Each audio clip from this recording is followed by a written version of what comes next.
आज हमें पढ़ना है न्यूटन की गति का द्वितीय नियम, जो बल का नियम कहलाता है। बल का नियम, ठीक है। तो बल क्या होता है? बल जैसे कोई गाड़ी है, उस पर कोई बल लगाया जाए। बल मतलब होता है धक्का, ठीक है। यह कहाँ से लगाया जाता है? बाहर से लगाया जाता है। बल क्या है? धक्का है या बाह्य कारक है, बाहर से लगने वाला, जो क्या करता है, किसी वस्तु की स्थिति में परिवर्तन कर देता है। धक्का लगाएंगे तो वस्तु यहाँ आ सकती है, मतलब स्थिति में परिवर्तन, जो क्या करता है, वस्तु की स्थिति में परिवर्तन कर देता है, स्थिति में परिवर्तन, ठीक है। और आकार भी बदल सकता है, जैसे चौक है, चाक का तोड़ दें तो आकार बदल जाएगा, स्थिति में परिवर्तन अथवा आकार में परिवर्तन कर देता है, ठीक है। या तो परिवर्तन कर देता है अथवा करने का प्रयत्न करता है। जैसे दीवार है, दीवार स्थिति नहीं बदल पा रहे, ना आकार बदल पा रहे, तो परिवर्तन कर देता है या करने का प्रयत्न करता है, या करने का प्रयत्न करता है, ठीक है। तो बल क्या है? बाह्य कारक है, जो किसी वस्तु की स्थिति में परिवर्तन या आकार में परिवर्तन कर देता है अथवा करने का प्रयत्न करता है, तो क्या कहलाता है? बल कहलाता है। तो बल क्या है? ऐसे फोर्स मतलब एफ से ग्रसित करते हैं, ठीक है। अब बल लगाते हैं किसी वस्तु में तो क्या होगा? स्थिति में परिवर्तन करने का प्रयत्न करे, तो ये काम का नहीं है। बल क्या है? स्थिति में परिवर्तन कर दे, धक्का लगाना, वस्तु की स्थिति में परिवर्तन हो जाए तो क्या होगा? स्थिति में परिवर्तन होगा तो क्या होगा? वस्तु गति करने लगेगी। बल लगाएंगे धक्का तो वस्तु गति करने लगेगी, गति करेगी मतलब उसमें आ जाएगा वेग, वेग आ जाएगा। मतलब बल लगाने से क्या आ जाता है? वस्तु में वेग आ जाता है, वेग, गति। बल लगाएं धक्का तो वस्तु में क्या आ जाता है? वेग आ जाता है, वेग, गति। इतना हमें याद रखना है, बल लगाने से वस्तु में गति आ जाती है, ठीक है। लेकिन हम वेग शब्द पहले पढ़ चुके हैं, तो बल का संबंध इनमें वेग न कह के एक नया शब्द कहा। बल किस पर लगा रहे? वस्तु पर। बल किस पर लगा रहे? वस्तु पर। बल लगा रहे हैं वस्तु पर जिसमें वेग है, और वस्तु है मतलब द्रव्यमान है। बल किस पर लगा रहा है? जिस पर वेग है आ रहा है, वस्तु पर जिसका द्रव्यमान है, क्या है? द्रव्यमान है, और उसी का वेग है। यानी इनने बल का संबंध एक नई संख्या से कर दिया। वस्तु में वेग है और वस्तु में क्या है? द्रव्यमान भी है। तो द्रव्यमान और वेग दोनों हैं, इसलिए इन्होंने कहा बल लगाते हैं तो वस्तु का एक नई राशि संवेग परिभाषित कर दी, जो बदलता है। बल लगाने से वेग बदलता है, ये तो ठीक है, लेकिन वेग किसका बदल रहा है? वस्तु पर, क्योंकि वस्तु पर बल लगा रहे तो वस्तु का द्रव्यमान है, तो वेग के साथ साथ उन्होंने द्रव्यमान और ले लिया, तो उन्होंने बल लगाने से वेग बदलता है कहने की बजाय ये कहा संवेग बदल गया। संवेग बदलने का मतलब क्या है? वेग ही बदला है, क्योंकि द्रव्यमान तो किसी वस्तु का बदलता नहीं, वेग ही बदलता है, गति कम ज्यादा कुछ होगी। तो इनने बल का संबंध वेग से ना बनाकर काय से बना लिया?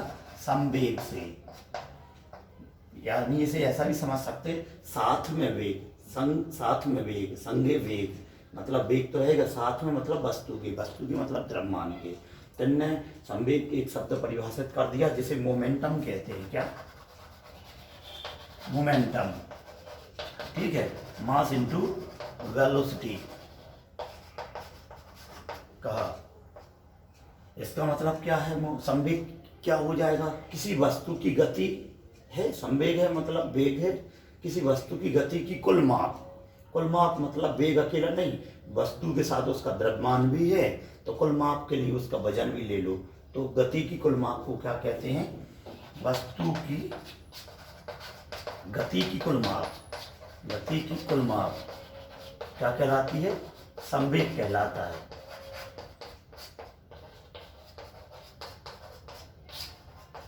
वस्तु की गति की कुल माप, गति मतलब वेग, और कुल माप मतलब वजन भी ले लो।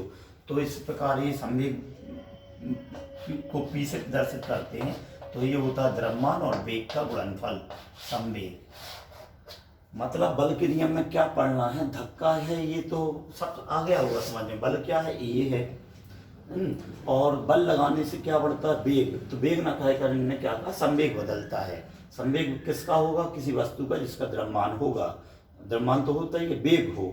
यदि वस्तु का द्रव्यमान जीरो है, सॉरी वेग जीरो है, द्रव्यमान तो जीरो हो ही नहीं सकता, द्रव्यमान कुछ भी है, m मान लिया, तो संवेग कितना हो जाएगा, जीरो।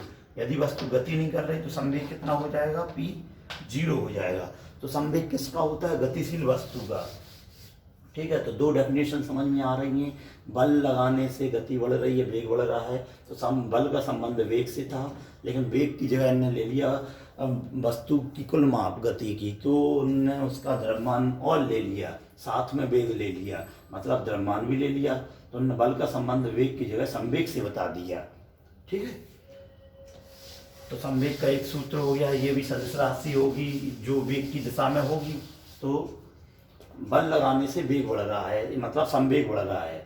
और संवेग गति काय पर निर्भर कर रही थी, समय पर। तो वेग की परिभाषा में या त्वरण या गति की परिभाषा में भट्टी में समय लिखते थे। तो बल लगाने से संवेग बदल रहा है, मतलब वेग बदल रहा है, तो ये भी समय पर निर्भर करेगा। ठीक है, तो बल लगाने से संवेग चेंज हो रहा है, बदल रहा है समय के साथ साथ। ठीक है, और संवेग बदल रहा है, मतलब वेग ही बदल रहा है, द्रव्यमान तो बदलता नहीं है, द्रव्यमान एक समान रहता है वस्तु का, ये वेग बदलता है। ठीक है, इतनी बात आ गई समझ में।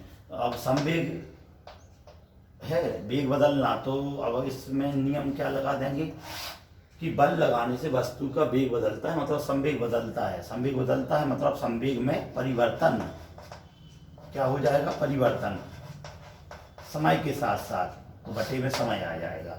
अब इसे समानुपाती को, संवेग को पी से प्रदर्शित करते हैं, समयांतराल, समय कह दो या समयांतराल, तो समय को टी से, यानी समय बदलता रहेगा तो वेग बदलता रहेगा, मतलब संवेग बदलता रहेगा। बल लगाने से कम बल लगाएंगे तो कम संवेग बदलेगा, कम वेग बदलेगा। और ज़्यादा बल लगाएंगे तो ज़्यादा, मतलब समानुपाती। ये बल का नियम है। इसका मतलब क्या है, किसी वस्तु के संवेग में परिवर्तन की दर उस वस्तु पर लगाए गए या आरोपित बल के समानुपाती होता है। संवेग में परिवर्तन की दर मतलब समय की जरूरत पड़ेगी, समय के साथ साथ वेग बदलेगा, गति होगी। समय का काम बहुत होता है जैसे जहाँ गति होती है। तो संवेग में परिवर्तन की दर मतलब समय वस्तु पर लगाए गए बल पर निर्भर करता है। गति मतलब संवेग या वेग काय पर निर्भर कर रहा है, बल पर या धक्का पर। तो इन्होंने यही बताया था, समानुपाती होता है। ठीक है, और जिसकी दिशा कहाँ की ओर होगी, वेग की दिशा कहाँ की ओर होगी, जिस दिशा, वेग की दिशा कहाँ होगी, जिस दिशा में बल लगाया जाएगा, धक्का, जिसकी दिशा बल की दिशा में हो। तो परिभाषा नियम क्या बन जाएगा, किसी वस्तु के संवेग में परिवर्तन की दर वस्तु पर लगाए गए या आरोपित बल के समानुपाती होता है, जिसकी दिशा यानी कि काय की बल की दिशा संवेग की दिशा में होगी, जहाँ गति करेगी। तो ये होता है नियम। इसको यदि और सॉल्व करें, एक समानुपाती की जगह एक नियतांक लिख लेते हैं। इस डेल्टा का मतलब है परिवर्तन, ये काय को प्रदर्शित करता है, डेल्टा त्रिभुज जैसा परिवर्तन शब्द के लिए परिवर्तन।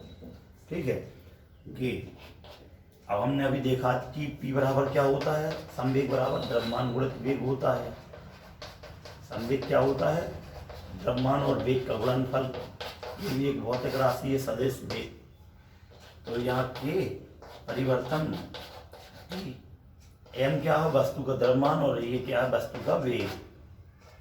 ठीक है, तो के का मान नियतांक होता है कुछ, और इसका मान सबसे कम एक तो रख, 1 2 3 कुछ होता, तो एक रख के हटा दिया यदि के मान लिया इसका मान।